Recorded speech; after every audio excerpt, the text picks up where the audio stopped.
ಇಂದು emoji ದಿನ. ಈ ದಿನದ ವಿಶೇಷತೆ ಏನು? ಎಲ್ಲರಿಗೂ ಕಿರ್ಮಿ ಕನ್ನಡ TV ಯೂಟ್ಯೂಬ್ ಚಾನಲ್ಗೆ ಸುಸ್ವಾಗತ ಅಂತ ಹೇಳ್ತೇವೆ.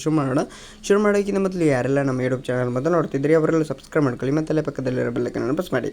ಎಲ್ಲರ ಕೈಯಲ್ಲಿ ಸ್ಮಾರ್ಟ್ಫೋನ್ ಇದೆ, ಹೀಗಾಗಿ ಹೆಚ್ಚಿನವರು ಫೇಸ್ಬುಕ್, ವಾಟ್ಸಪ್ನಲ್ಲಿ, ಟೆಲಿಗ್ರಾಮ್ ತಮ್ಮಂಥ ಸಮಯ ಕಳೆಯುತ್ತಾರೆ. ನಾವೆಲ್ಲರೂ ಭಾವನೆಗಳನ್ನು ಪದಗಳಲ್ಲಿ ವ್ಯಕ್ತಪಡಿಸುವುದಕ್ಕಿಂತ ಎಮೋಜಿಗಳ ಮೂಲಕ ಹೇಳುವುದೇ ಹೆಚ್ಚು.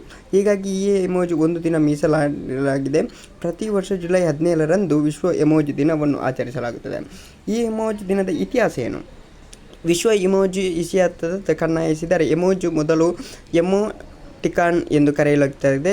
ಈ ನಂತರ ಎಮೋಜಿ ಬದಲಾಯಿತು. ಎಮೋಜಿ ಎಂದರೆ ಚಿತ್ರಪದ ಎಂದರ್ಥ. ಎಮೋಜಿಗಳು 1999ರಲ್ಲಿ ಜಪಾನ್ನಲ್ಲಿ ಟೆಲಿಕಾಂ ಕಂಪನಿ NTT ಡೊಕೊಮೊದಲ್ಲಿ ಕೆಲಸ ಮಾಡುವಾಗ ಶಿಗೆಟಾ ಕುರಿಟಾ ಎಂಬುವವರು ಅಭಿವೃದ್ಧಿಪಡಿಸಿದರು. ಆದರೆ ಈ ಎಮೋಜಿ ಸಿಕ್ಕಾಪಟ್ಟೆ ಜನಪ್ರಿಯವಾಗಿದ್ದು 2010ರಲ್ಲಿ ಅಂತಲೇ ಹೇಳ್ಬೋದು. ವಾಟ್ಸಪ್, ಇನ್ಸ್ಟಾಗ್ರಾಮ್, ಫೇಸ್ಬುಕ್ ಹಾಗೂ ಟ್ವಿಟರ್ನಂತಹ ಡಿಜಿಟಲ್ ಪ್ಲಾಟ್ಫಾರ್ಮ್ಗಳಲ್ಲಿ ಎಮೋಜಿ ಸಂವಹನ ಸುಲಭಗೊಳಿಸುತ್ತದೆ. ಟೆಕ್ ಜಗತ್ತಿನಲ್ಲಿ ಈ ದಿನವು ಮಹತ್ವವಾಗಿದೆ. ಎಮೋಜಿನಲ್ಲಿ ನಿಮ್ಗೆ ಗೊತ್ತಿರ್ಬೋದು, ಇದು ಸ್ಕ್ರೀನಲ್ಲಿ ಕಾಣಿಸ್ತಾ ಇರೋದು ಎಮೋಜಿ. Thank you, by.